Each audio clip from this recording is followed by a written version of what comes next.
Here it comes.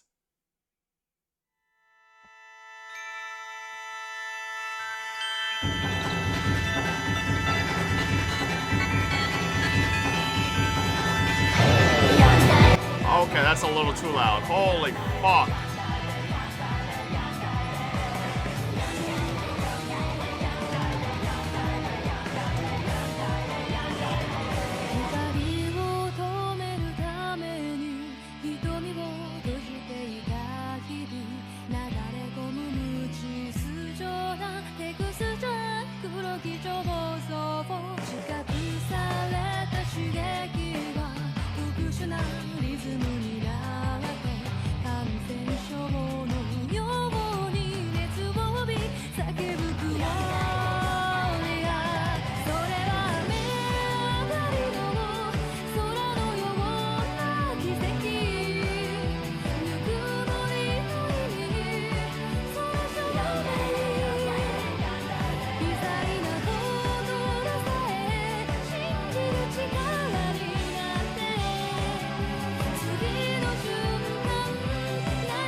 All right, chat. And that's where we wrap up for today. Thank you, everybody, for hanging out. We'll play Higurashi tomorrow. Yes. All right.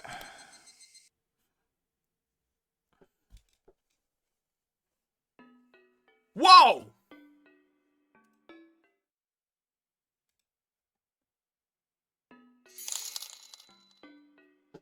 Got 40 years. これが航空券だ。遅れんなよ。後の金は現地だ。大きに大きに。おい、マミャン。サンキュー。私札幌って一度行ってみたかったのよね。北条の野郎にゃ気取られてねえだろうな。Oh, hold up. Assuming the Higurashi position. 大丈夫だよ。あいつバカだもん。でかいのは声と態度だけ。Whoa!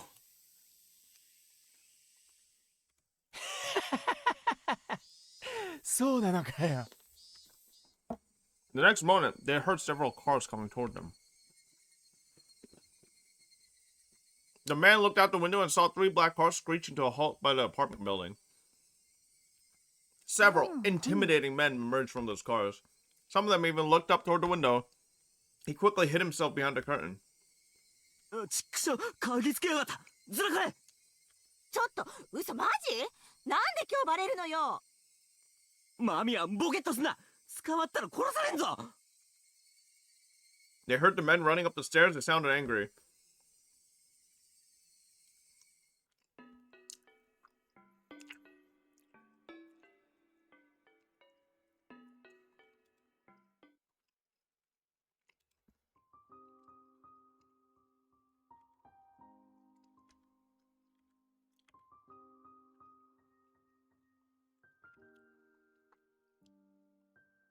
Appearance is a little different from human beings. I may otherwise look like a person, but I can't hide my horns. So it's obvious that I'm not a human.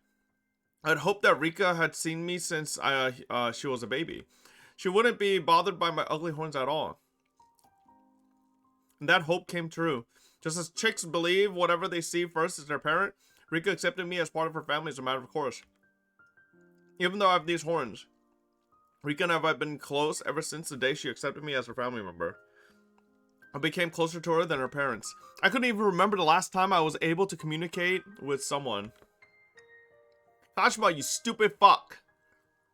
We spent all day together. But her family, especially her mother, denied my existence. Since her mother so strongly denied me, Rika and her mother became distant. Rika didn't learn certain things that many children learn from their mothers. That's why I taught her instead. It's kind of ironic how that made her mother resent Rika even more. Rika used to fight with her mother a lot about how she talked. I guess she picked up some bad habits from me. Besides the fact that she didn't get along with her mother, Rika was a pretty normal girl. She's just like Satoko. She loved running around in the woods and doing mischievous things. However, in June 1983, Rika's life was taken. All we want is a happy life for Rika. My power only allows us to search for the path leading to that. It's awful to repeat that same tragedy over and over again. Although it's devastating, we can still find happiness within this endless world. Rika Furude's destiny is a tragic end. But I'm secretly enjoying the fact that I get to spend more time with her than what normal people can enjoy. It's not just Rika. They may not see her or hear me, but being with Satoko, Mion, Rena, and Keiichi is also very fun. I can never be one of them, but I can still be by their side. She didn't say Shion, because she don't like Shion. Yeah, fuck that bitch, Shion. All my homies hate Shion. Alright, here we go.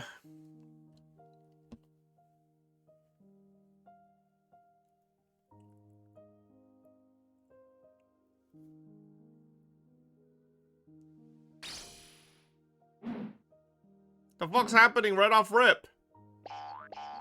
Wait, what?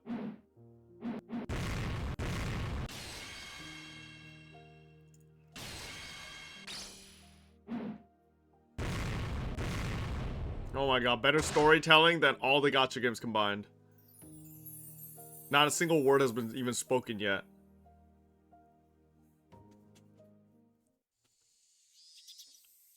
It was a very humid day. Not even a slight breeze was blowing. It had been an unpleasant summer, one that wasn't only hot, but swelteringly so. There were various articles of clothing hung out to dry in the messy apartment windows, but the lack of wind evoked an impression far removed from coolness. In fact, it only felt more oppressive. There were crooked houses and apartments lining the narrow, twisting road. In addition, there were planters and flower pots whose contents are beginning to rot, as well as bicycles and cars on the side of the road, making it even more cramped, more oppressive, and all more sweltering. Nobody who was in this place at this time was visiting it voluntarily. But in spite of what everyone might expect, a single motorcycle came rolling in. The motorcycle stopped in front of a two-story apartment, one that could hardly be called neat even as flattery. A man fairly old and wrinkled stepped off. When a nearby neighbor hanging out with the laundry noticed him, she called out. こんにちは。今日も暑いこって。ちゃあ暑いね。こんな暑いとうだっちまってかなわねえ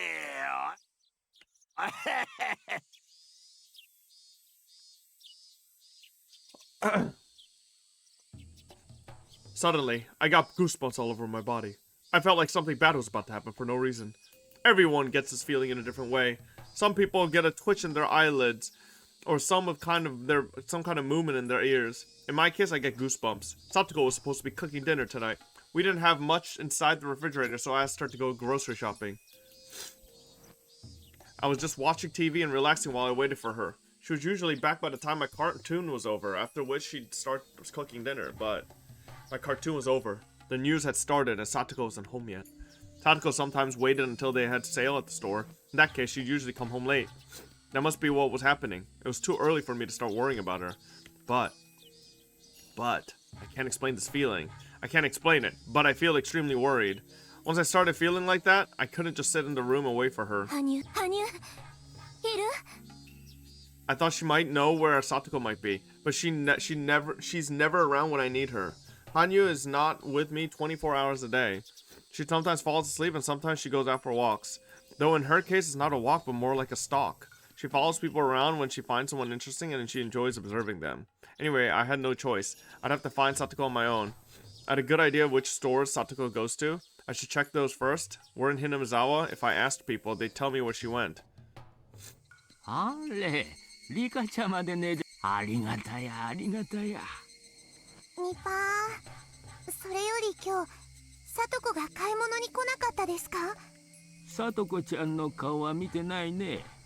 私がずっとお店番してたから来れば見てるんだけどね。I didn't even have time to say thanks. I ran to the next store. People were greeting me and waving at me. I'd usually smile and greet them back, but I had no time for that at the moment. Satoko, Satoko, Satoko. I need Satoko in my life. I was able to survive for so long because of her support. Without her, this world would be so empty and boring. Satoko is nonchalant and optimistic, unlike me. I've learned so many things from her over the past 100 years, but I still need to learn more from her. Satoko! Satoko! People stared at me as I ran by screaming out her name. I didn't care what they thought though. Satoko, Satoko, Satoko. Why are they looking at me like that? I'm looking for Satoko. Somebody tell me where she is. She's dead. My heart was convulsing inside my body like a fish out of water. What little stamina I have. I hate my body for being so young. 角のお惣菜屋さんが夕方に売れ残りを安くするでしょう。そこに行ってるかもね。I went to a few different places, but I still couldn't find her anywhere. The people I talked to gave me advice on where to go, but I couldn't find her in any of the places they suggested. I continued to run looking for her. I continued to run even when I bumped into people. さあどうだろう。夕方は人がたくさん来るから覚えちゃいないかもしらん。There are only a few places in Hinamizawa where we can go grocery shopping. It shouldn't be that difficult to find her, so why couldn't I? What? I tripped on something in the street and fell flat on the ground. I injured my hand on a small rock embedded in the ground. I didn't feel much pain even though I said ouch. It just felt hot as if I touched a frying pan. Suddenly someone handed me a pretty handkerchief. 大丈夫？怪我とかしなかったかな？レナ、サトコを見なかったですか？ Rena was carrying a grocery bag. I've heard that Satoko bumps into Rena often when she goes grocery shopping. They tend to choose the same stores. サトコちゃんを？今日は見てないよ。サトコちゃんがお買い物の日だったの？そうです。会っていませんですか？わからないな。今日がサトコちゃんのお買い物の日なら絶対にスーパーひなみざわの特売日を逃さないと思うもん。でもレナもスーパーにいたけど会わなかったし。 My brain wasn't getting enough oxygen. It took me a while to understand what Rena was talking about.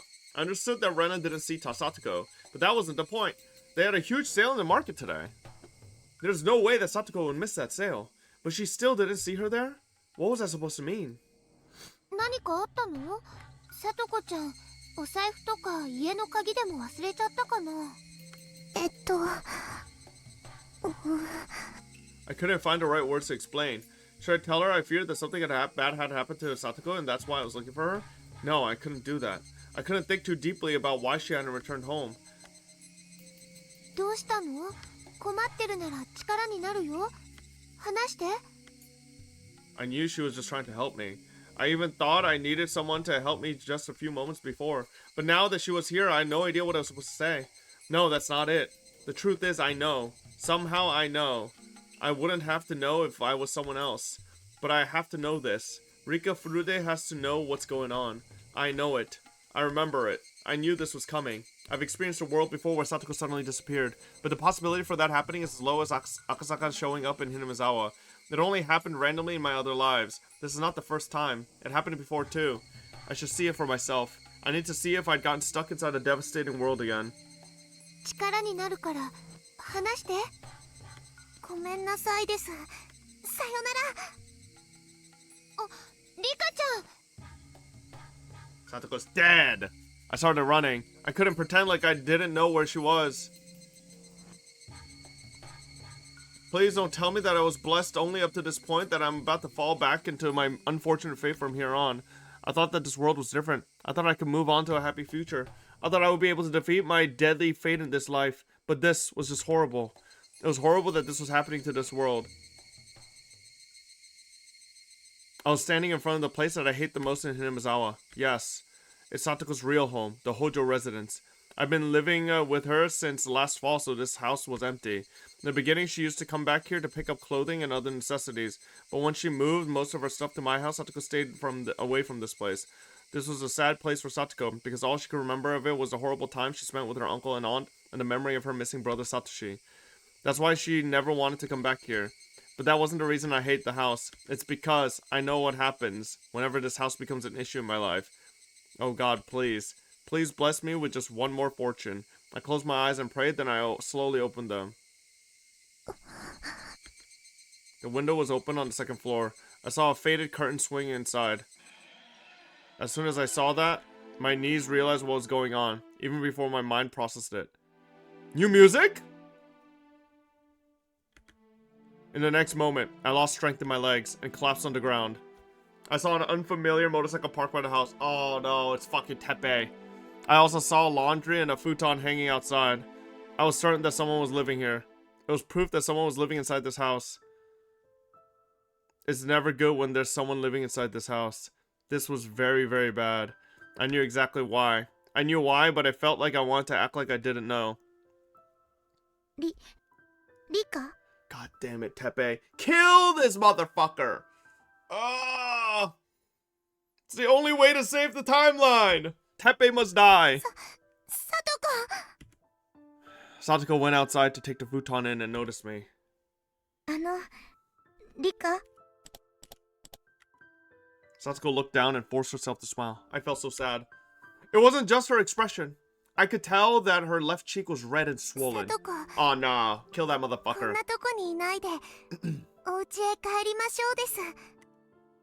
I took her hand, but she still looked down without squeezing back. リカ、私、今日からこっちの家で暮らそうと思いますの。どうしてなのですか？私のおじさんが帰ってきましたの。それで、こっちの家で一緒に暮らそうって話になりまして。So that was what that previous tip was, chat. I think that was Rina. I think that was a bunch of men coming to that apartment with Rina to look for Teppei, and Teppei fled Okonomiya to come back to Hinamizawa to hide. サトコはそんなの望んでないはずなのです。意地悪なおじさんなんかと一緒に住んで楽しいはずがないのです。でもどうしようもありませんわ。リカの家へ帰っても連れ戻されるだけですもの。リカに迷惑がかかってしまいますわ。She gave up with a sad smile. She looks exactly how she looked 1 year ago in 1982. Her uncle only slapped her face, and she's back to being the Satoko from 1982. The cheerful Satoko that I knew until yesterday could no longer be found. I took care of Satoko and tried to heal her wounded heart for over a year. She finally got her smile back, but her uncle took it all away with just one slap to her face. A broken soul can recover over time, but her damaged heart can never be fixed completely. I just took the broken pieces and put them back together. The cracks in her heart will always be there. That's why she wouldn't come with me, no matter how hard I tried to pull her hand. She couldn't get over the fear. She knew just how scary her uncle could be. Satoko! I mean, we could just hire Rena to hatchet the motherfucker. なんねほったらかん。どこ行きよんね。I heard a disgusting voice from inside the house. Satoko stared at the ground, her shoulders were shaking. なあ、なんじゃよ、踊れは。Ew, man. This motherfucker gets uglier and uglier perversion. He came out and stood right behind her. なんでもありませんの。お友達と会っただけですのよ。したらんどうでもええんねん。それよか風呂け、磨かんかい風呂け。わしは風呂に入りたいしちゃったな、こら。Nah, this guy needs to die. Kill him. Alright, Rika, syringe his ass. Make him fucking rip his own throat out. Come on, you know what to do. Satoko scampered back inside the house like a terrified small animal. I feel devastated as I watch her go. 遊びの約束だったかい。すまんの。ちょいと聡子は家の片付けで忙しいんよ。わしは聡子のおじなんね。ちょっと長いこと出張に出とってん。ようやくひなみ沢に戻ってきたわけなんよ。Liar. He only showed back up because his lover went missing. In another world, I once left my hatred out on him. But then he inflicted that anger in equal turn onto Satoko.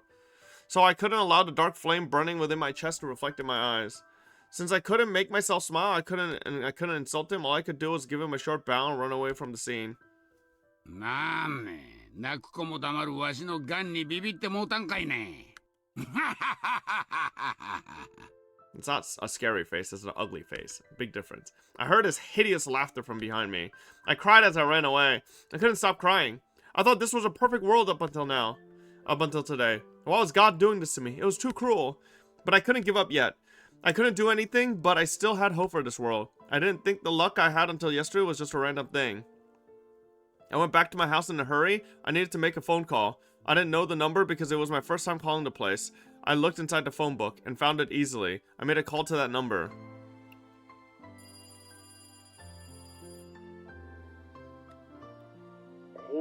これはどうもどうも。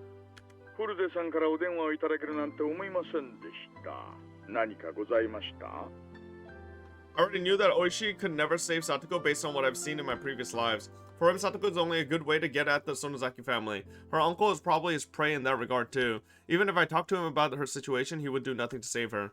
The only thing he'd tell me would be to call the child consultation center. 大石、赤坂とお話ししたいのですが、いますですか？ Oh shit. 赤坂さんですか？温泉行ってますよ。和倉温泉。 Ooh, Wakura. That's not anywhere near here. I thought he was staying here until Watanagashi. なんでも温泉宿をやってる親類にご厄介になれるとかだそうで。いやいや、羨ま和倉ですか？石川県ですよ。能登半島の。 No way. He told me that he was staying here until Watanagashi. I thought he meant he was staying in Hinuzawa. But did he actually mean this area of the country in general? 赤坂と連絡は取れませんですか？ That was a meaningless question. There was no way I could get him to come here while he's enjoying his trip with his wife. Even if I can talk to him on the phone, he'll probably only tell me to call the child consultation center or something. お泊まりの旅館、ものすごい高級旅館だって言ってたから、多分某有名なあそこだろうな。まあ最近の宿はガードが硬いから、部屋番号も知ってないと繋いでくれませんしね。わかりました。でも赤坂は綿流しのお祭りに来るとは言ってませんでしたか？そうです。こちらへは能登への行きと帰りに滞在されるんですよ。だから先日も一泊されてくつろがれた後、すぐ立たれました。だから綿流しの直前にまたこちらへ戻ってきて滞在されると思います。あなたにお土産を買ってくると言ってましたよ。 How terrible. I thought it was too good to be true. I knew it was kind of strange for him to stay in a boring place like this. My luck seems to be turning. This might not be a surprise though. Just like I can roll a 6 3 times in a row, I can roll a 1 3 times in a row too. Happy things and unhappy things can happen with equal probability. もしもし、何か伝言があるなら会った時に伝えておきますよ。 I looked at the calendar on the wall. I didn't know when he was coming back, but I was certain he wouldn't be for at least one more week. I thought back to the past to try and remember what happened. That guy will break Satoko apart in 1 week. I couldn't wait that long. I had to give up on seeking help from Akasaka. Well, that's okay. I still had one more option. One more person I could rely on. Keiichi. いえ、ありがとうですよ、おいニパー。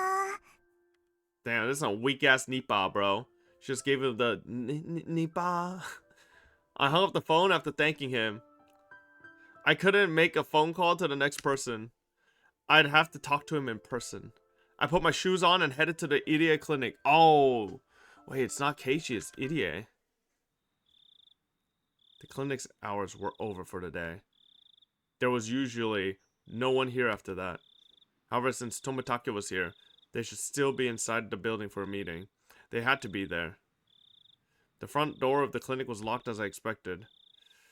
I went around to the back door and rang the bell. The whole clinic is nervous when Tomitake is around. They usually ignore visitors, but I'm special. Okay, どう narcissist. しましたか？緊急の要件と聞きました。私まで用とあっては穏やかな話ではなさそうね。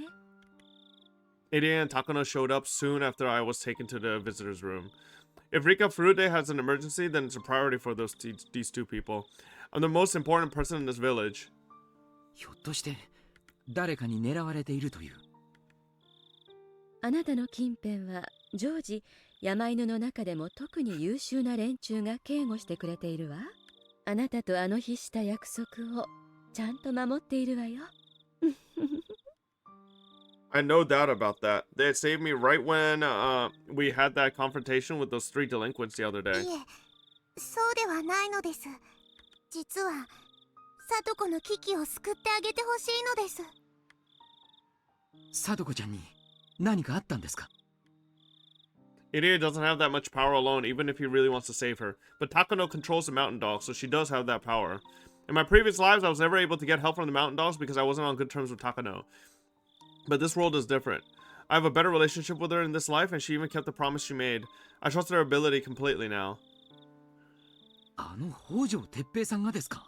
なんてことでしょう。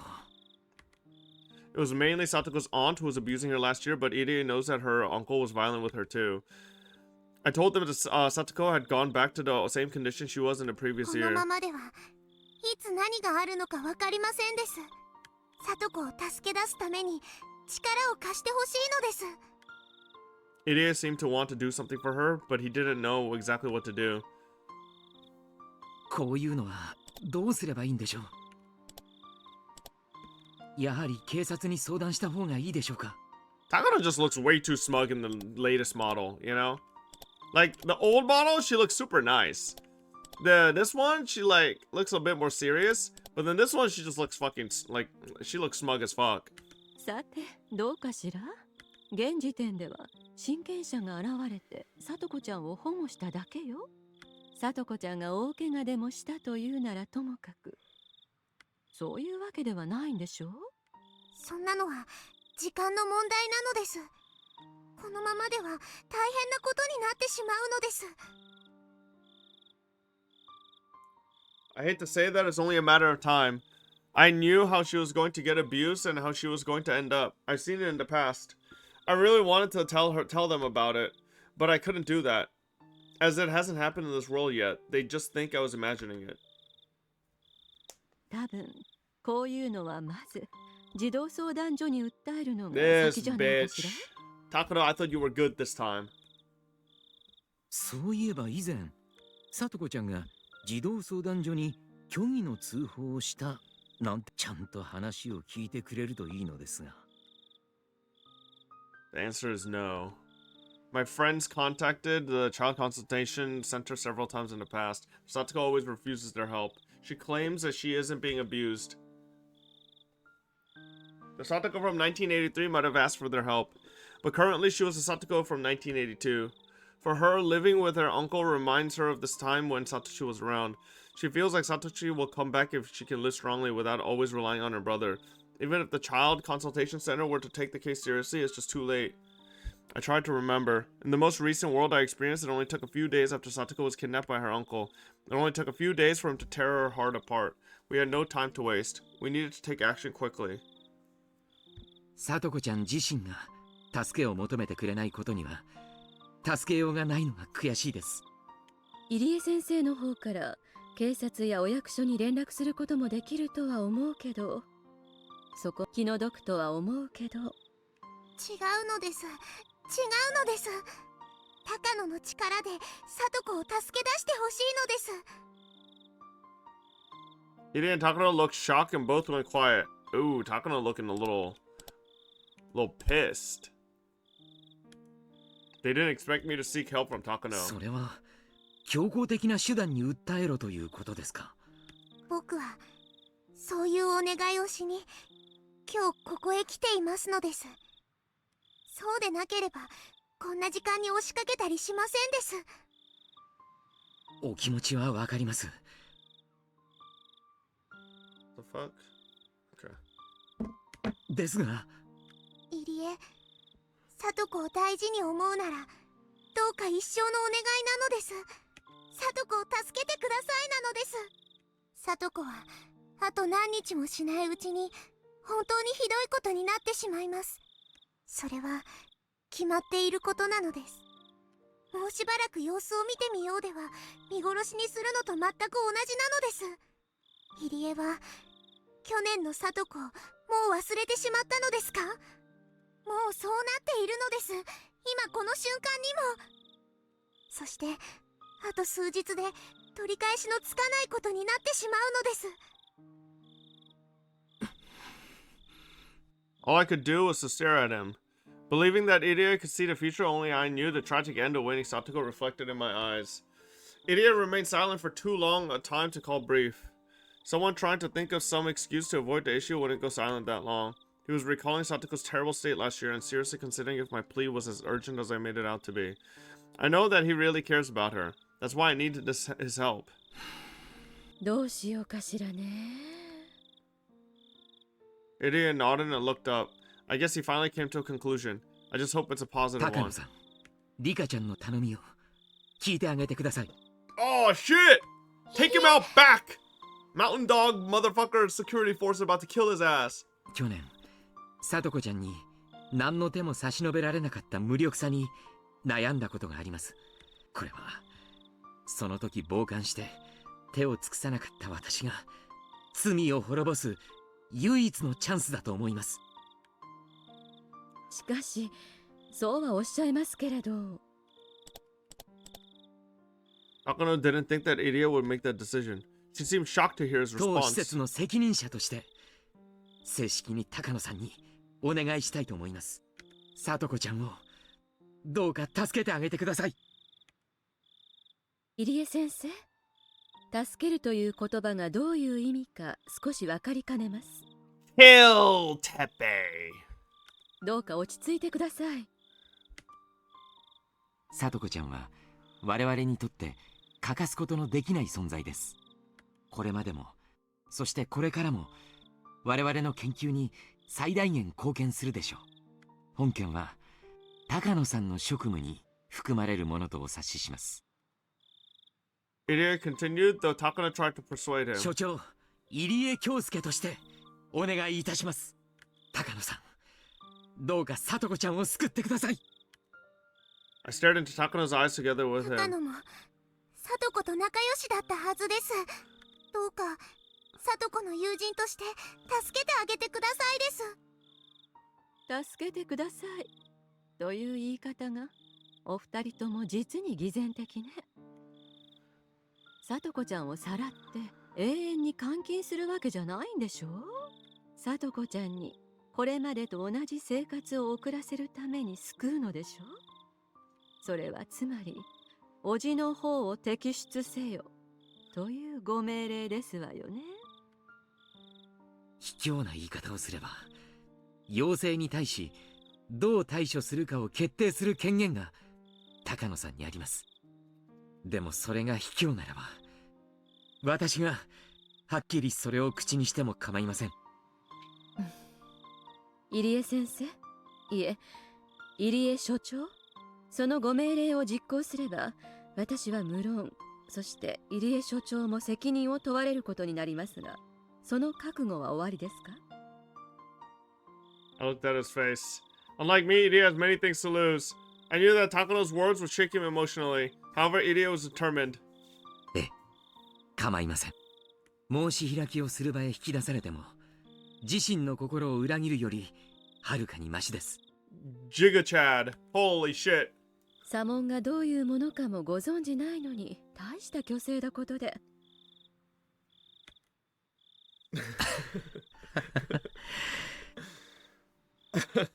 高野さんが上手にやってくだされば、東京に知られずに済みます。それで誰もが円満に決着できませんか？リスクばかりで見返りのない仕事ね。No, I'm not. I said it like XQC on purpose, bro. 高野が望むなら神社の宝物を他にもたくさん見せてあげますです。もう見せるのを意地悪したりしないです。だから今回だけ助けてほしいのです。 The risk she's taking is larger than the reward I'm offering. But that's about the only thing I can offer her. I don't care about the traditions of the Furude Shrine as long as I can save my friend from her suffering. わかりました。これじゃ私が悪者みたいだものね。She forced a smile and accepted the favor I asked for her. ありがとう、高野さん。どういう風に助けるかは一任いただきます。具体的なプランは後でお好みと相談します。後ではダメです。今でないとダメなのです。 She promised to save Satoko, but she still wasn't motivated for it. It'd be too late if she didn't do something right now. I tried to make Takano understand that it is an urgent matter. そうですね。リカちゃんも、そして私も、今この場でしっかり納得のいく決着がつくこと So, を are 願 we ってい to ます。 assume that Takano had Teppei in her trunk? But then... So, I guess what happened was that Keiichi got a glimpse of another world in that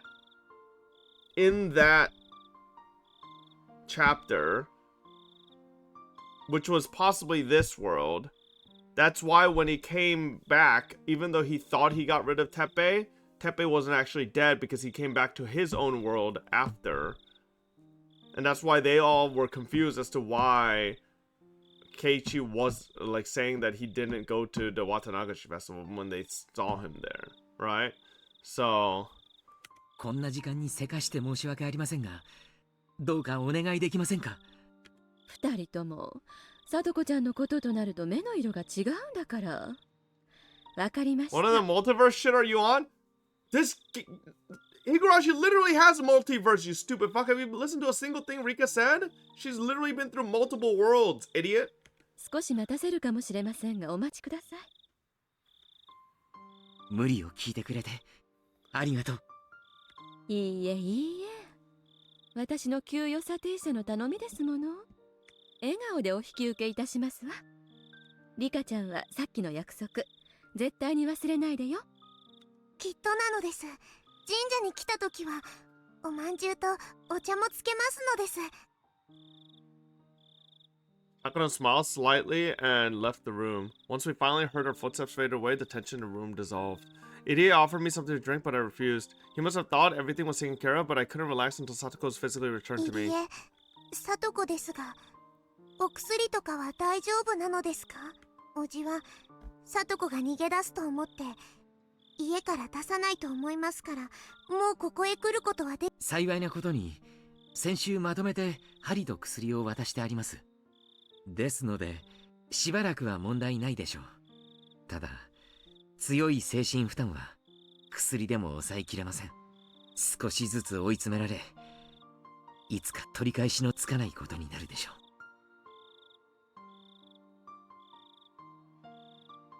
Does anybody know what the fuck the purpose of this thing in the middle of the room is?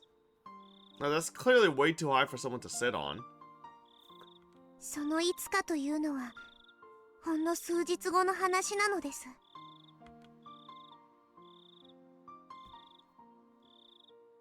You can adjust it, yeah, but what's the point of making it that tall? Ain't no fucking adult sitting on that shit either. That shit's way too tall. I thought it would be bad news if she came back too early, but I started feeling nervous after she had taken so long. Idia insisted I go home because it was getting very late.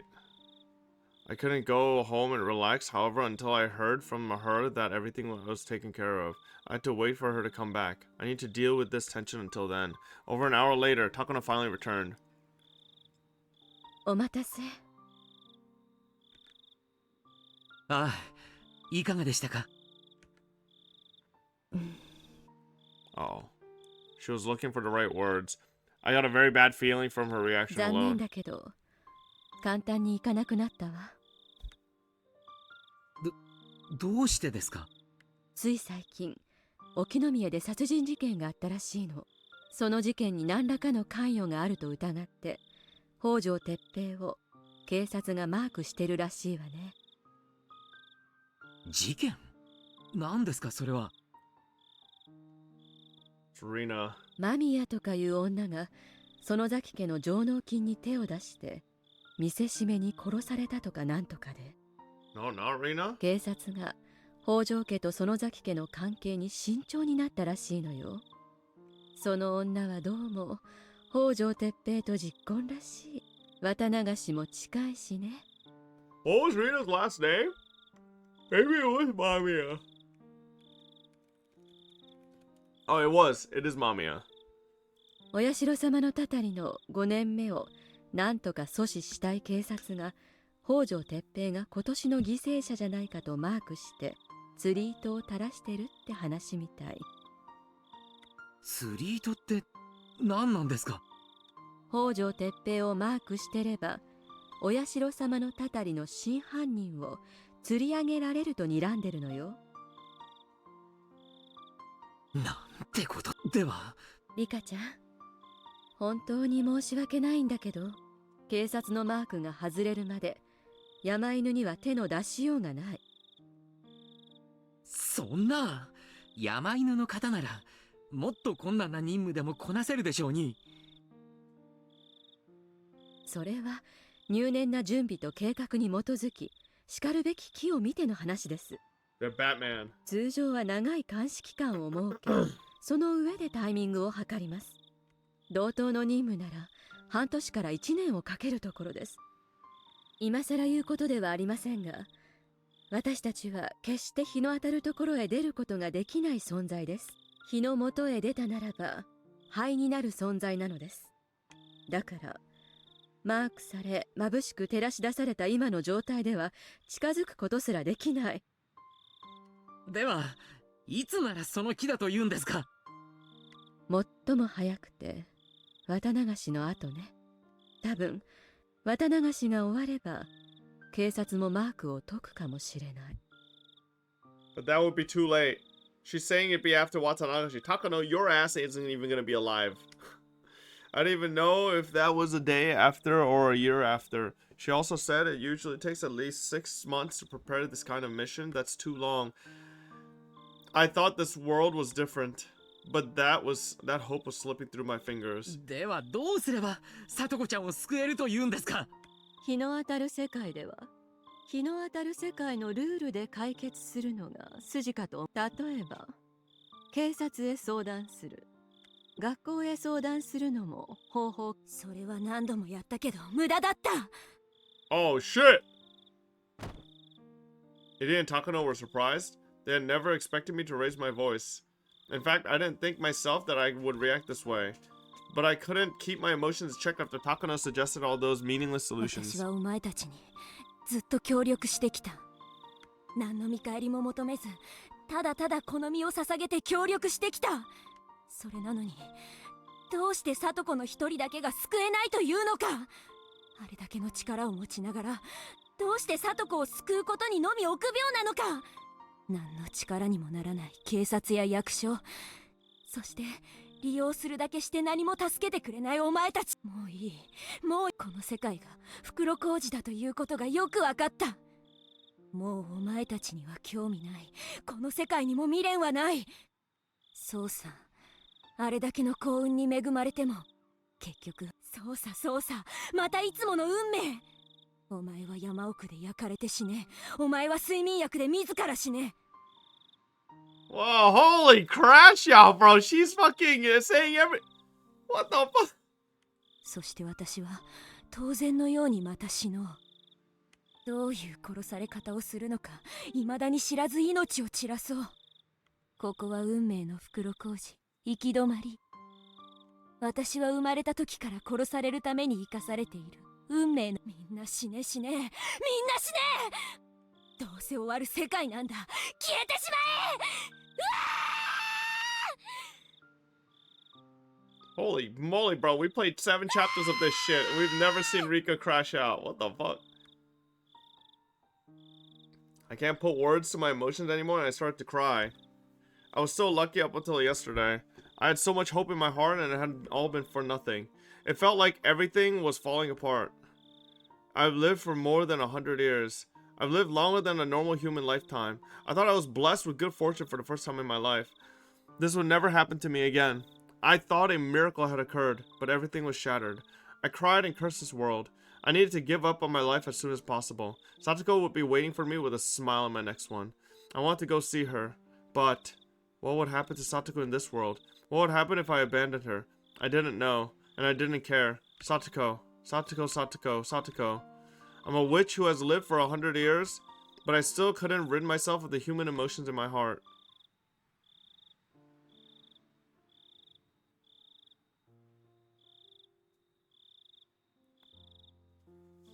I didn't get anything to eat because Satoko was supposed to be making dinner tonight.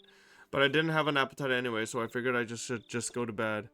I still had to make lunch for the next day though. Satoko might come to school tomorrow. I rinsed the rice, hoping that I wouldn't have to waste the lunch that I was making for the two of us. I had to stop thinking like that. I already knew it was a waste to make her lunch. I already knew that Satoko wasn't coming to school ever again. I felt so miserable while rinsing this rice that tears started dropping into it as I thought about her. Why was this happening in this world? I thought everything changed when Keiichi gave that doll to Mion. In that world, Mion pretended to be her sister for a week and got closer to Keiichi.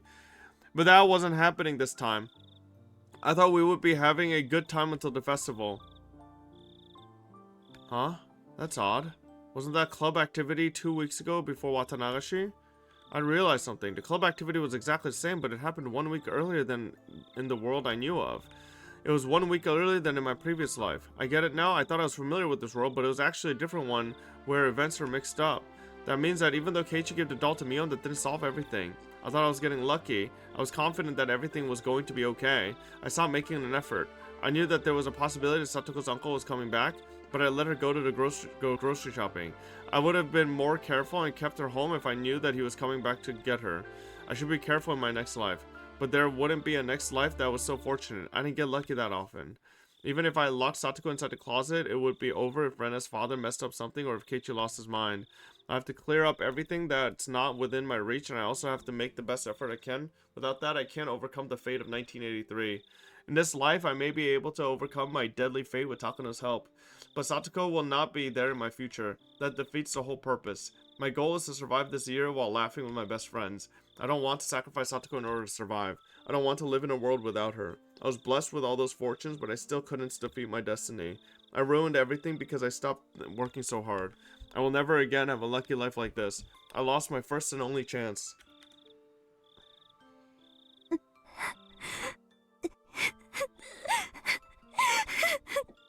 I cried and scratched at the floor. I didn't know if I should curse my fate or curse myself for not putting forth enough effort. Well, well, well. Look who decided to fucking wake up, Hanyu, you stupid bitch. Hang on.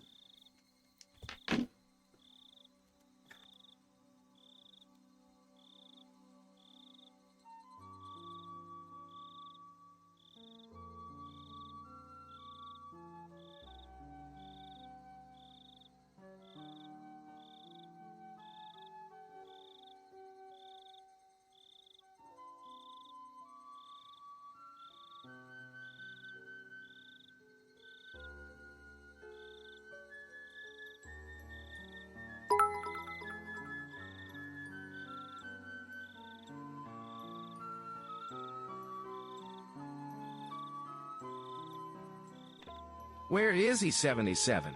Ha ha ha, did he leave the stream? Ha ha ha, did your streamer leave the stream? He just got up and left. Ha ha ha ha. Is the chair streaming or something? Ooh, maybe he choked on some water or tripped over a corner in his line. I don't know how long she had been there. She just stared down at me with a look of pity on her face. あんたの言いたいことは分かってる。だから運命に期待するなと言った。で、期待するななんて酷な話よ。あれだけ全てに恵まれた。あれだけの勢いがあれば、きっと打ち破れると信じた。それでも、あんたは期待しすぎるなと。Probably felt something strange at the toy store that day. She realized that the date was 1 week off and this was not the same old world that I knew. She had realized early on that I still shouldn't be too excited about this life. 僕もリカと一緒にいて短くないのです。だからリカに聞かれると思って先に言いますです。僕にも今日の運命など分かりませんでしたです。ただ僕から助言できるのはただ一つ。この世の運命なんて秋の空より気まぐれで一喜一憂するにも当たらない歳時に過ぎないということなのです。 There are 6 sides on a die. That's the reality of it, and it doesn't mean that the 6 is the best number either. I should just take any number that I roll. I shouldn't be disappointed if I roll a 1 or a few times in a row. It's pathetic how I thought rolling a 6 was the best result you could obtain. 100年ちょいを生きるくらいじゃそこまで悟るなんてむず。でもリカ、僕も何度か言いましたが、今回の世界は奇跡ではありませんです。我慢強く待てばきっとまた巡ってくる世界なのです。我慢強く待てばってそれは何十年後何百年後の話なの。もう私たちには力は残っていない。多分再び世界をやり直しても昭和後それどころか戻れる時間はどんどん短くなっていく。そんな短い日々を再び奇跡が起こるまでずっとずっと繰り返せというの。数年を繰り返す世界ですら狂ってしまいそうになるというのに、たった 1,2 週間の世界を再び奇跡が起こるまで永遠に生き続けろというの。無理よ。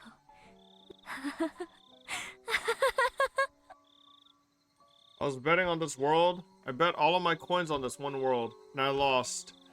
I lost all of my coins to this fate. I have no more coins left in my heart. These coins are known as hope. I have no coins left for my dreams to come true. リカ。I lay on the floor as if I collapsed.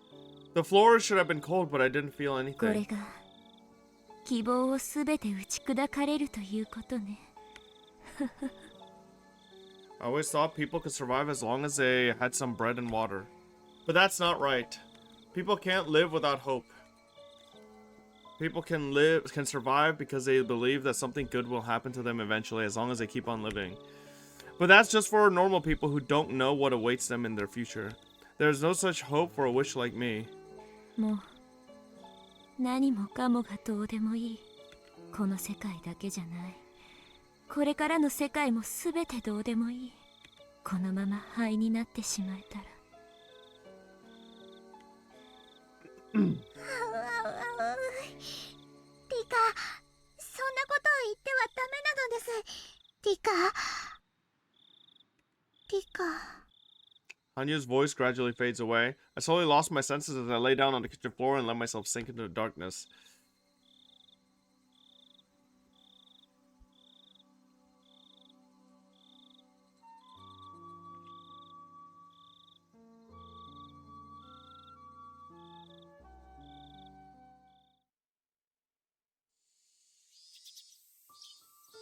I dragged my body to school hoping that Satoko might be there.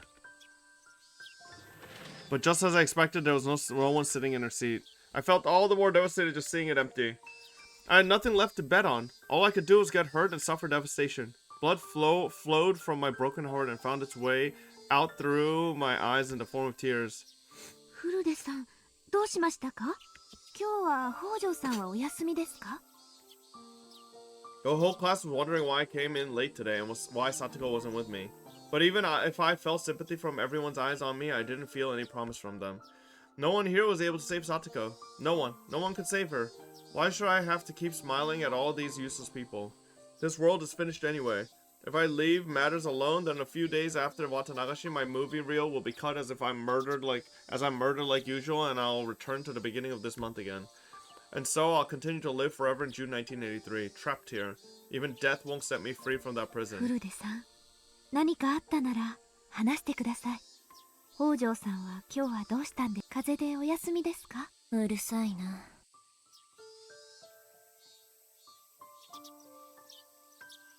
A whole class gasped. No one expected Rika Furuta to talk like that.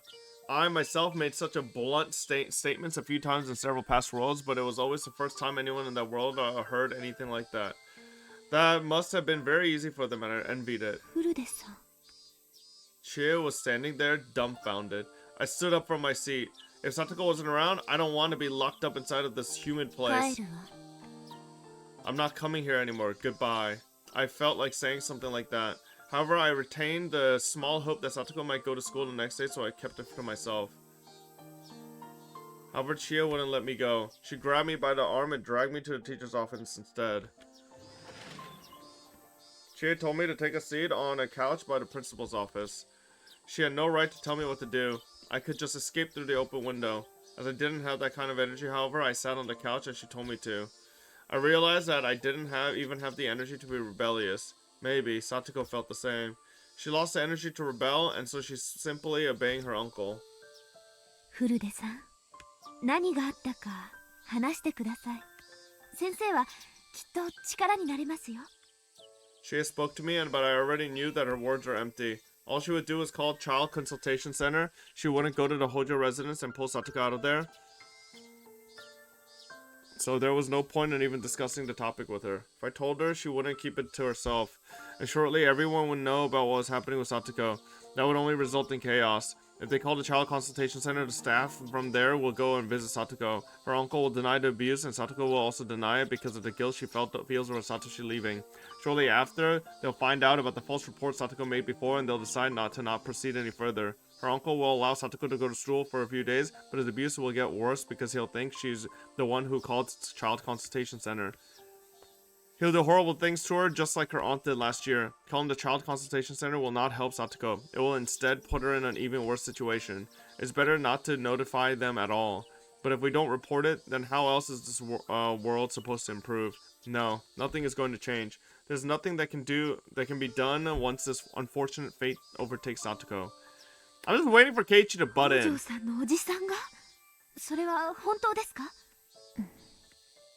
I had somehow answered all of Chie's questions without noticing. I knew that nothing would change whether I spoke to her or not, so I just told her everything. Because I had no energy to rebel. だいたい状況はわかりました。大変なことになって。そこまで知って、あなたは何ができるの？ Chie answered right away without faltering, already used to my spiteful tone. 今日、夕方に家庭訪問に行ってみます。 Heck, wait! まずはさとこちゃんに会って事情を聞いてみます。それで問題があるならば児童相談所に相談するって言うんでしょう。さとこは過去に嘘の通報をした記録が残ってると思うからね。虐待の確たる証拠がないと動いてくれないわ。人が殺されるまで捜査をしてくれない警察と全く同じよ。さとこが殺されるまで相談所は動いてなんかくれない。そうすると相談所も学校もこう言うの？いじめの兆候は全くなかった。普段は明るくて全く予見できなかったって。本当にバカばっかね。そこはきっと相談所の人が何とかしてくれると思います。Oh my god, bro. 私も北条さんの窮状をしっかり訴えます。You've done the same in previous lives too. I wasn't denying her passion, but I can say that there was meaning to it. The problem wasn't with Chie. The problem was with them. No matter how hard Chie tried to seek help from the child services, it meant nothing as long as they held biased notions about Satoko. そんなの虐待の痕跡があるかどうかなんて関係ないじゃないですか。Oh shit, I forgot Shion has actually liked Satoko in this world. Wait, Shion gets fucking... Oh my god. Wait, Shion actually getting goat status? I suddenly heard a voice from the hallway. Shion, my bad. I said a lot of mean things about you. You're redeeming yourself. It was Shion's voice. Chie shouted, "Who's there?" And I heard Mion gasping, "Crap." They must have been listening to our conversation. They were having a quiet discussion outside the door, but Shion accidentally raised her voice. She gets so violent sometimes. 4 people entered into the room from the hallway. Mion, Shion, Keiichi, and Rena. 自習だと言ったはずですよ。委員長は皆さんを連れて教室に戻りなさい。そんな場合じゃないです。さとこに何かあったら先生、どう責任を取るつもりなんですか？取れないでしょ。ひよってる場合じゃないです。すぐに行動を起こさなきゃダメです。お姉のバカとかは虐待のちゃんとした証拠がないとむしろ事態を悪化させかねないとか言ってますけど、そんな証拠が残った後じゃ遅いんです。ミオンはサトコを見殺しにする気？そこまで言ってないよ。さっきも言ったように、サトコには過去に虐待 SOS に嘘の通報電話をした。だからしっかりした証拠がなければ必ず訪問調査だけして様子見ってことになる。それはどういうことか考えなよ。おじの怒りに油を注ぐだけ。サトコを余計追い詰めるだけなんだよ。くそ、何かある前に手を施すのが救うってことだろ。サトコに致命的な虐待の痕跡が刻印されるまで放置しろってのか？みんな落ち着いて。私もしーちゃんやケイイチくんと同じ意見。何かあるまで様子を見ようなんてのは Well, 絶対 we 思わ all ない。 know what needs to be done. Rena killed Teppei in a previous life. I think we, just everybody works together, hatchet Teppei in the skull, bury his body, and then fucking the Sonozakis throw it in their fucking ditch. Alright, like, I なら mean... 何ができるのかを考えなくちゃ。何かってなんだ。児童相談所に相談することだろ。絶対に助けてくれるならいいが、様子見になる確率が高いってミオンはそう言ってるわけだろ。うん、悔しいけど昨年がそうだったように今年もそうなる可能性が極めて高い。しかも今年は昨年に比べたら状況がまだまだ甘いの。去年はサトコが十分に追い詰められている状態だった。でも今回はまだおじに連れ去られて1日しか経ってない。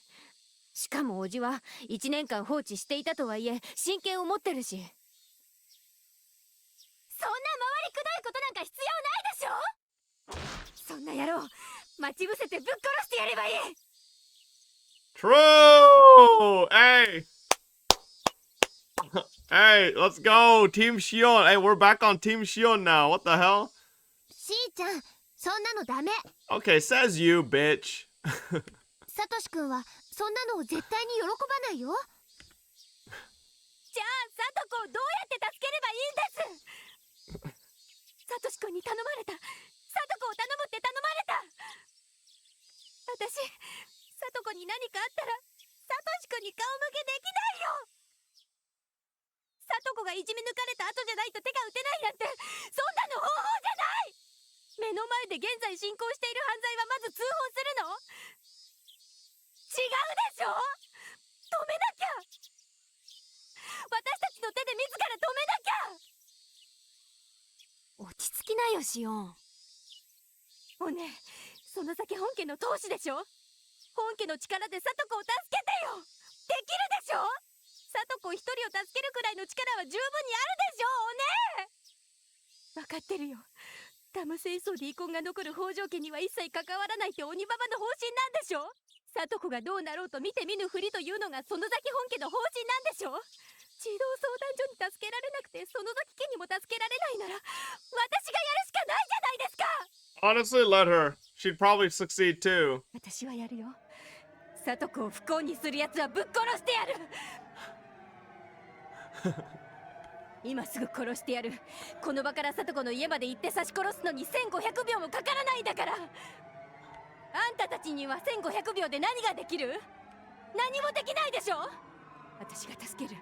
私がサトコを助けるの。話してよ、話してよ。 2020. 今から殺しに行くんだから。 I'll tear everything with a 20. シオンさん、おお静かになさい。 She's relapsing, bro. I think Shion's relapsing a little. 物騒なことをこれ以上言うと怒りますよ。 They were desperately discussing how to save her. I just sat on the couch and stared at them vaguely. I've seen this same discussion many times in many different situations. I was tired of listening to it. The only difference was that everything was happening a few days earlier than usual. リカ、大丈夫。もう何にも期待なんかしないから。期待なんてどこにも残ってない。Hanyu made a sad expression. I couldn't tell if she was sad about our fate or if she was taking pity on me.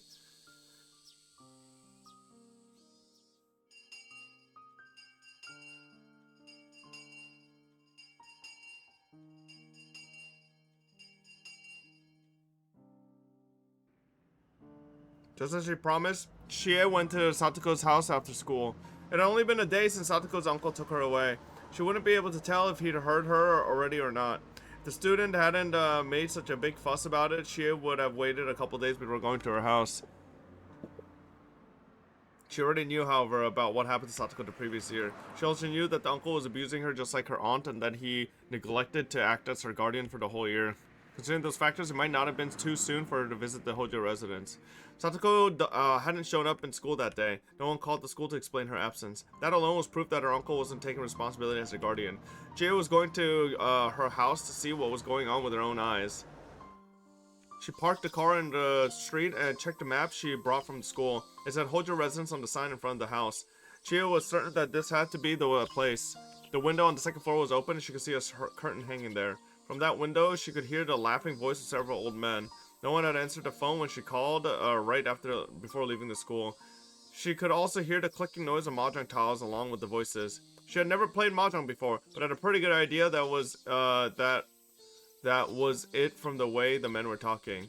If they were playing mahjong, there must have been 3 other men inside the house. Her students had told her that Satoko's uncle was a very violent man. Chie was a teacher, true, but she was also just a young lady. She felt hesitant to ring the doorbell after hearing their disgusting laughter. But courage drove her forward. She made a decision and rang the doorbell. She heard the bell ring inside the house. But the laughing voices continued to echo from the second floor. It seemed as though they didn't hear the bell. She rang the bell again, and this time the laughter stopped for a moment. Someone must have heard the sound, but soon after they started laughing again. It didn't sound like anyone was coming to get the door. She thought someone heard the bell, but perhaps not. Chie was sure they were home, of course. She couldn't leave just because no one was answering the door. She knocked and yelled loudly this time. Finally, the laughter stopped and a man with a scary look on his face opened the door.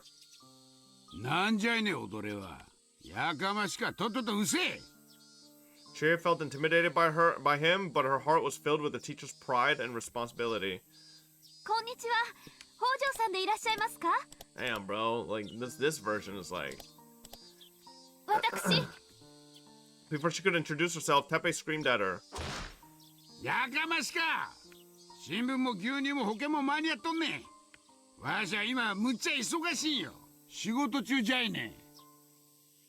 The people in the room laughed when he told her he was working. Chie wouldn't give up. She continued to speak. 私、ひなみ沢文庫教諭の千恵と申します。北条聡子さんはいらっしゃいますか？ああ、なんじゃよ、踊れ。なんで踊りに聡子合わせにならんねん。今日、北条さんが学校をお休みしましたけれど、連絡がなかったもので。ああ、学校？はい。聡子ちゃんはいますか？ちょっとお話ししたいことがあるのですが。ああ、風邪なんね。そうそう。聡子は風邪で熱出してるんですわ。プリントとかをお渡ししたいので、ちょっとだけお話しすることはできませんか？ドアホ！踊れ話聞いてなかったんかい。聡子は風邪じゃ。うなっとるね。それを合わせられるかい、ボケ。そうですか。明日は登校できそうですか？知るかいな。そんなもん明日になってみな、このクソボケ。そうですか。わかりました。では、聡子ちゃんによろしくお伝えください。Oh my god, bro. 失礼します。You did nothing, bitch! She bowed, but by the time she lifted her head, Tepe was no longer there.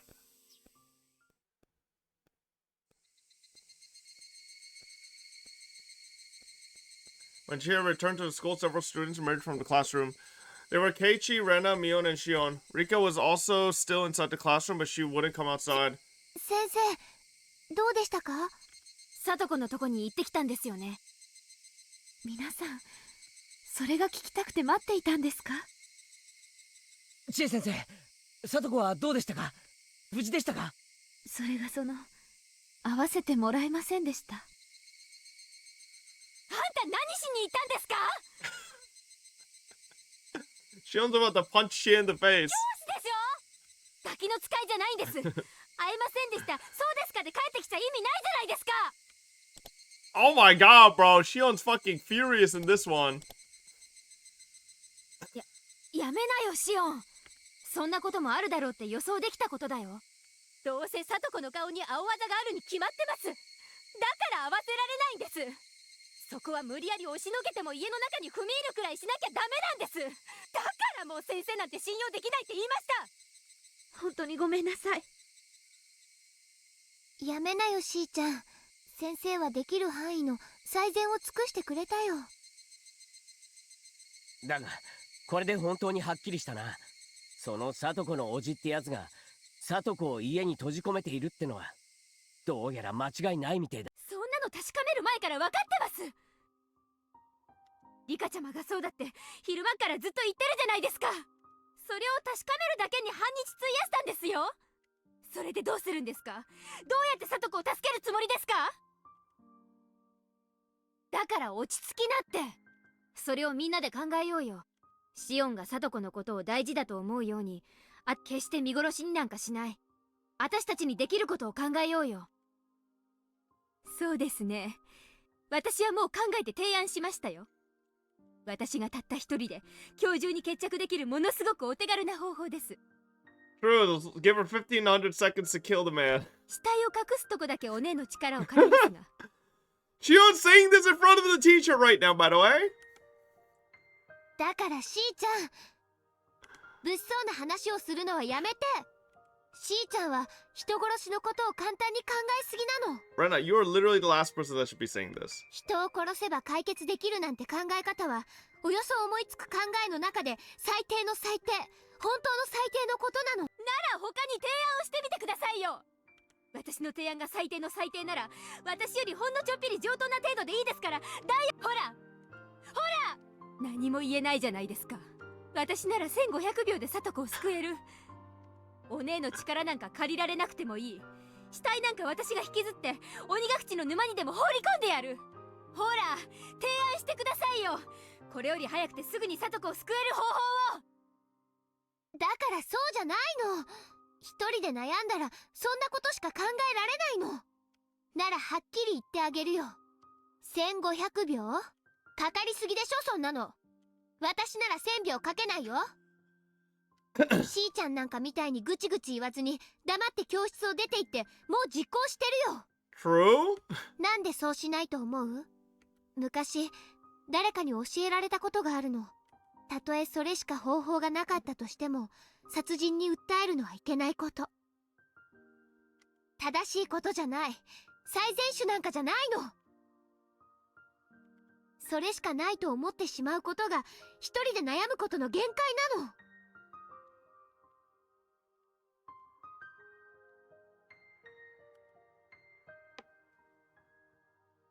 A long time ago, I don't know who told me this, but someone taught it to me.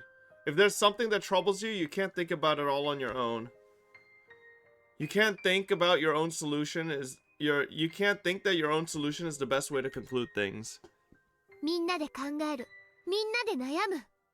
確かに今この瞬間はしーちゃんの短絡的な提案に対する提案をできないけど、いいとか悪いとかの問題じゃないです。1分1秒でも無駄な時間を費やせばサトコがどんな乱暴されるか考えればいいじゃないですか。北条って姓がそんなに憎らしい。サトシ君やサトコがどんなに辛くても誰も手を差し伸べないの。私が助ける。ご託なんてもうたくさん。そこをどいてよ。そこまで言うなら今から行ってくる。あいつをサクッと殺してサトコを助け出してくる。ダメだよしーちゃん。しーちゃん、お前たちは呪ってろ。自分たちの無力さをいつまでも。そしてより集まって思いつきもしない妙案を議論し合えばいい。そうしてサトコのために何かしているという免罪符を得ながらサトコを看板に見殺しにしていけばいい。あんたたちは誰もサトコのことを大事に思ってないんだ。サトコのことなんか遊び友達だとしか思ってないんだ。私は違う。サトコは友達ちとは聡子を大事に思う心が違うの。じゃあね、殺してくるね。さようなら。待ちな。お、何を邪魔する気ですか？シオン、お前レナの言ったことが半分も理解できてねえだろ。半分どころかお釣りが来るくらいに理解してますよ。殺しをするほんのちょっとの度胸があればすぐに救えるのに、それをきれい事でごまかす偽善の話ですよね。シオン、お前が人殺しをしてまで聡子を救ったとして、聡子は感謝すると思ってるのか？感謝が欲しいわけじゃないです。別に私は差し違えてもいい。それで聡子が幸せになれるなら本望なんですから。違うな。口先の威勢はなかなかいいが、お前には差し違える度胸なんかありゃしねえな。その証拠に、お前はさっきミオンに死体を隠すのを頼みたいようなことを言ったじゃねえか。それはつまり差し違えたくない。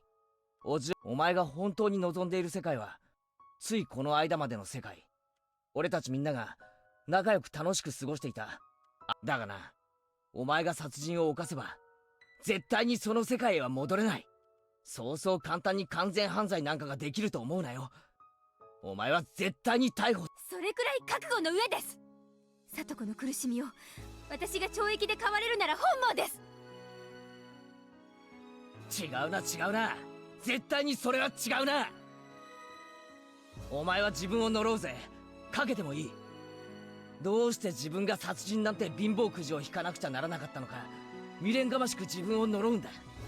そしてその時になってようやくシオンが本当に求めて、それは叔父を殺すことじゃない。みんなと元の世界に戻ることだ。そしてそれは殺人を犯すことで台無しになってしまうんだよ。そしてお前が自分を呪うように聡子も自分を呪うだろうな。自分が原因でシオンが殺人を犯す羽目になったとずっと後悔すると思う。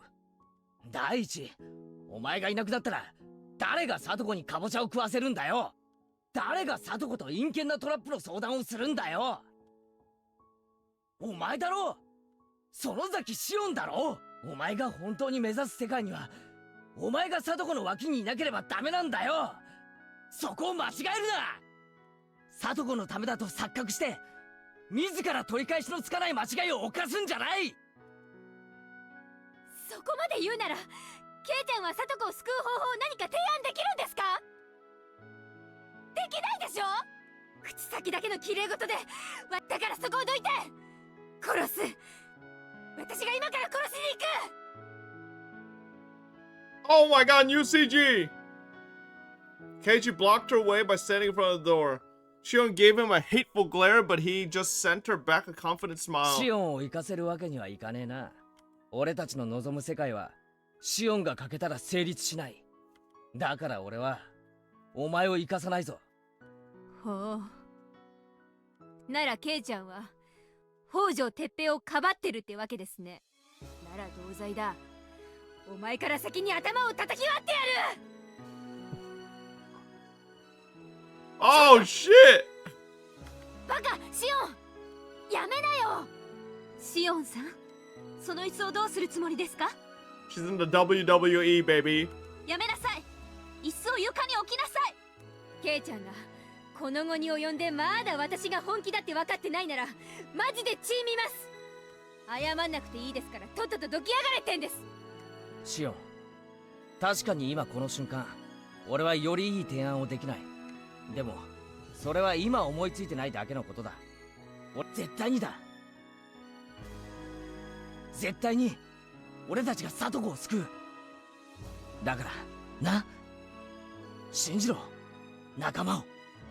仲間である聡子のために手を汚さない連中に聡子を仲間呼ばわりされたくないです。 You're not willing to be a murderer? I don't want to be friends with you. もう一度は言わない。そこをどきやがれ。シオンこそ頭を冷やして考え直せ。俺たちはきっと聡子を救える。それを信じろ。だから短絡的な考えに走るんじゃない。仲間を信じろ。仲間呼ばわりされたくないってんなら前原圭一が必ず聡子を救う。だからそいつにかけてみろ。黙れ無力。お前なんか信じられるか。お前にどうやって里子が救えるというのか。シオン。Shion threw the chair at Keiichi. It hit him hard and the chair fell to the floor with a loud noise, but Keiichi was unfazed even after being struck. He just stood in front of the exit without even covering his face. Wait, he wasn't unfazed. A trail of blood was pouring from his forehead where the corner of the chair hurt him.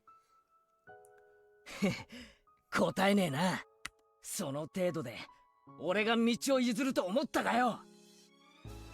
殺されたって俺はここをどかねえぞ。お前を生かせればシオンのいない世界になる。その世界ではいなくなったお前のことをずっと思って毎日うつむいている里子がいるんだ。俺たちがどうやって慰めてもその場だけは元気そうにするがすぐにまたうつむいてしまう。そんな悲しい世界があるんだ。俺は里子にそんな悲しい世界を見せたくない。俺たちが描く世界は昨日までがそうだったようにみんなで楽しく過ごして暴れて遊べるあの世界だ。もちろんおじの野郎なんかに二度と里子を泣かすような真似はさせない。それがどういう方法なのか今この場では確かに思いついていない。でもそれは絶対に思いつく。絶対だ。だから俺を信じろ。Shion wasn't yet convinced, but even so, she walked to the window and took her seat. Somebody rested a hand on Keiichi's shoulder. It was the principal. He had been standing there and listening to him for a while. 校長先生。よく耐えた。千恵先生、一部始終は聞かせてもらいましたぞ。私が至らぬばかりに。昨日の今日の出来事ではあるが、わしももはや猶予のならない事態だと思って、しかるべきところへすぐに連絡するべきであろう。でも校長先生、児童相談所には過去にも相談したことがあって。どうせ助けてなんかくれませんよ。他力本願もいいとこです。Shion raised her voice. The principal looked at Shion and started talking. 園崎シオン君、私は言葉の中で最も憎むべきものがあるのを知っている。それが何かわかるかね？ Kun? Why did they Sonozaki Shion Kun? I thought it was... Huh? 今君が言ったどうせという言葉だ。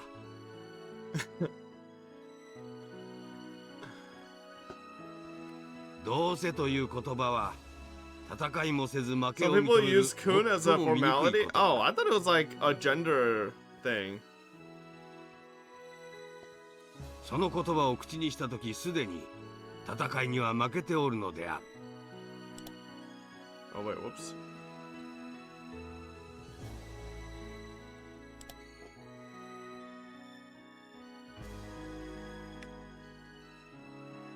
私も校長先生の意見に賛成。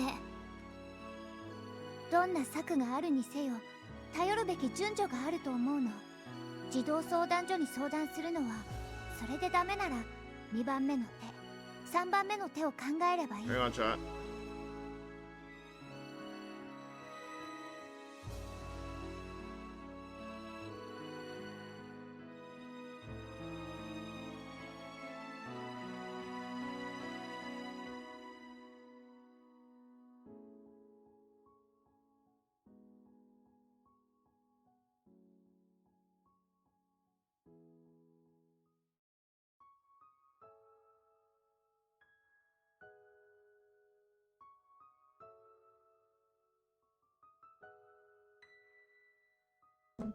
Alright. 試しもしないうちから諦めるのは私は見殺しにするのと何も変わらないと思うから。校長、もちろん通報するからには絶対里子を助けてもらえるように言い含めてくれるんですよね？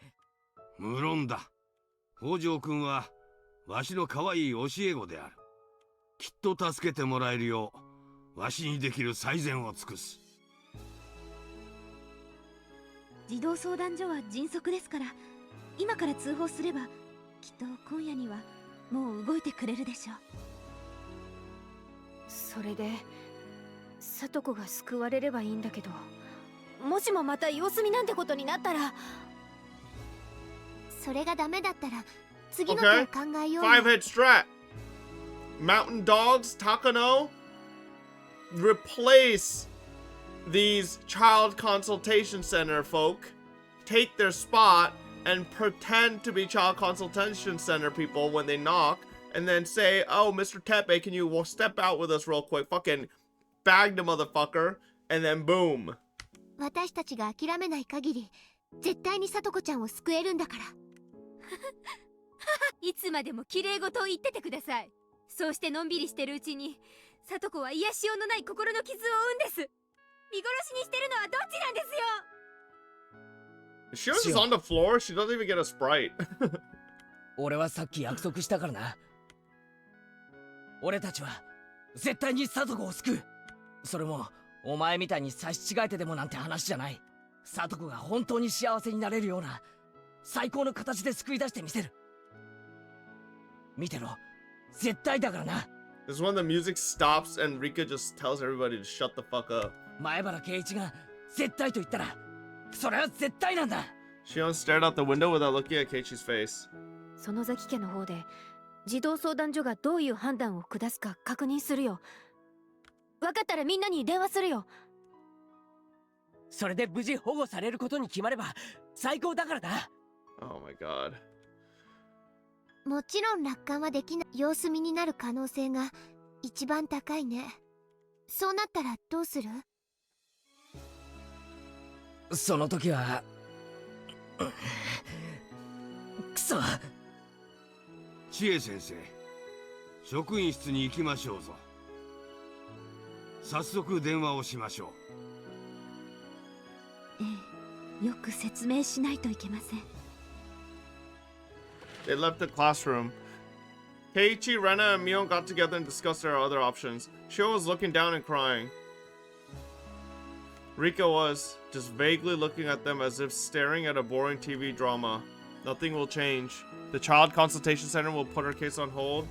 I've seen it so many times in previous lives. I almost hope that they will take her into custody just this once, but I have no more coins left to gamble on a hope like that. Oh, you better top up, Rika. In a previous life, Keiichi killed Satoko's uncle, but Shion was not there when that happened. When she is, I suppose she's the one who takes on that role.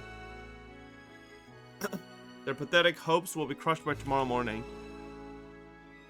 The social worker will be at her house tonight, but Satoko will deny that she's being abused. Her uncle will assume that she was the one who called the service, and he'll abuse her even more. She will come to school tomorrow because she doesn't want the child consultation center to be suspicious of him. We will feel more and more hopeless when we see the dead look in Satoko's eyes. I've been living for more than 100 years, but I've never defeated this fate. The fate of her uncle's return. I was blessed with so much luck and I thought I could defeat it this time. But in the end, it all came down to the same thing. It was a waste of energy to put in any effort. It was worthless. All worthless. The more I thought about this inescapable fate, the more I pitied these people for talking endlessly about how they were going to save Satoko.